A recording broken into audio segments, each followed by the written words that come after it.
अब मान लो अगर कोई संख्या अगर मान लो 102 है, अब हमें इन चीज़ों का क्या करना है, हमें स्क्वायर निकालना है। तो हम क्या करेंगे, 100 को हम मानेंगे बेस, 100 हम क्या करेंगे, आधार मानेंगे।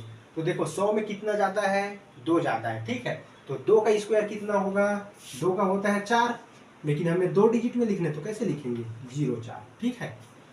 अब देखो 102 है और 102 में और ऐड कर दो 2, तो 102 में 2 जोड़ेंगे कितना होगा, 104। तो ये है इनका 102 का स्क्वायर। यहाँ तक समझ में आया। अगर आपको ज़्यादा दिक्कत है, अगर समझ में नहीं आ रहा है तो आप गुणा कर लो, 102 गुणा 102, आपको मिल जाएगा ये संख्या। चलो एक और बताता हूँ। मान लो अगर 104 है कोई संख्या, उसका हमें क्या निकालना है, स्क्वायर निकालना। तो कैसे करेंगे, 4 का कितना होता है, 16 होता है, ये हो गया 16। अब 104 में 104 और ऐड कर दो तो कितना हो जाएगा, 104 में 4 जोड़ेंगे तो 108। तो ये हो जाएगा 10,816। ये हमारा क्या हो गया, स्क्वायर। इस तरह से निकाल। अगर मान लो कोई संख्या अगर 100 से कम है, जैसे मान लो ये 98 है, ठीक है, 98। ये 100 से कितना कम है, ये 100 को बेस मानेंगे तो 100 से कितना कम है, 2 कम है। तो 2 का स्क्वायर कितना होगा, 4 होगा, लेकिन इसको हम 2 अंक में लिखेंगे, 04, ठीक है। 100 से 2 कम है तो हम उस 2 का क्या किए, स्क्वायर निकाले, तो कितना हो गया, 4, 04। अब देखो उस 2 को ही इस 98 में घटा देंगे, तो 98 में 2 जाएगा, कितना बचेगा दोस्तों, 96 बचेगा। ये हो गया 96। तो ये हो गया 9604। इस तरह से निकाल दो। चलो एक और संख्या निकालते हैं, जैसे 97 है, 97 का स्क्वायर है। तो हम 100 को आधार मानेंगे, तो 100 में कितना कम है, 3 कम है। कितना कम है, 3 कम। 3 का स्क्वायर कितना होगा, 9 होगा। तो 9 को हम 2 संख्या में लिखना है ना, तो क्या करेंगे, 09, ठीक है। ये हो गया 09, ठीक है। और इस 97 में 3 और घटा दो तो कितना हो जाएगा, 97 में 3 घटाएंगे तो ये हो जाएगा 94।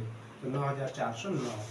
इस तरह से हम किसी भी संख्या का या कोई भी संख्या का हम क्या कर सकते हैं, वर्ग निकाल सकते हैं। चाहे वो 75 हो, चाहे 100 हो, चाहे 150 हो। इस विधि से हम सारे चीज़ों का हम निकाल सकते हैं। जैसे इस तरह से निकाल, इसी 98 का और एक विधि से निकाल सकते हैं। जैसे ये 98 का स्क्वायर है, देखना 8 का कितना होता है, 64 होता है। ये हो गया 64, 2 अंक पे लिख लिए। 9 का कितना होता है, 81 हो गया। अब हम मैं क्या बोला था, इन सारे का आपस में गुणा कर दें। 9 से कितना होगा, 72, और 72 दूनी कितना होगा दोस्तों, 70, 70 1 40, और 2 दूनी 4, मतलब 144। एक संख्या छोड़ के ये 4। अब इन सारे चीज को हम क्या करेंगे, इसको आपस में जोड़ देंगे। तो ये 4 की हो गया 4, ये 4 हुआ, 6 4 10 की, 0 हो गया, तो केरी 1 आया। तो 4 4 1 5, 5 और 1 कितना हो गया, ये हो गया 6। कितना हो गया, ये 6, और 8 और 1 9, 9604, मतलब 9604 क्या आया। ये देखो यहाँ निकाले थे। इसको 2 तरह से निकाल सकते हैं। तो आपको कैसे समझ में आया, आप किस तरह से आप बनाना चाहते हो, आपके ऊपर डिपेंड करता है। इतना सरल विधि से कोई भी आपको, कोई वीडियो आपको नहीं बताएगा, ना कोई टीचर बताएगा। ये सिर्फ मैं बताता हूँ, ये मेरा लॉजिक है। तो यहाँ तक आपका कंसेप्ट क्लियर हुआ। ठीक है दोस्तों, आगे का स्क्वायर कैसे निकालना उसको आगे वाले वीडियो में मैं बताऊंगा। तो आप मेरी वीडियो को सब्सक्राइब, लाइक सब कर देना। Thank you. जय जोहार, जय छत्तीसगढ़।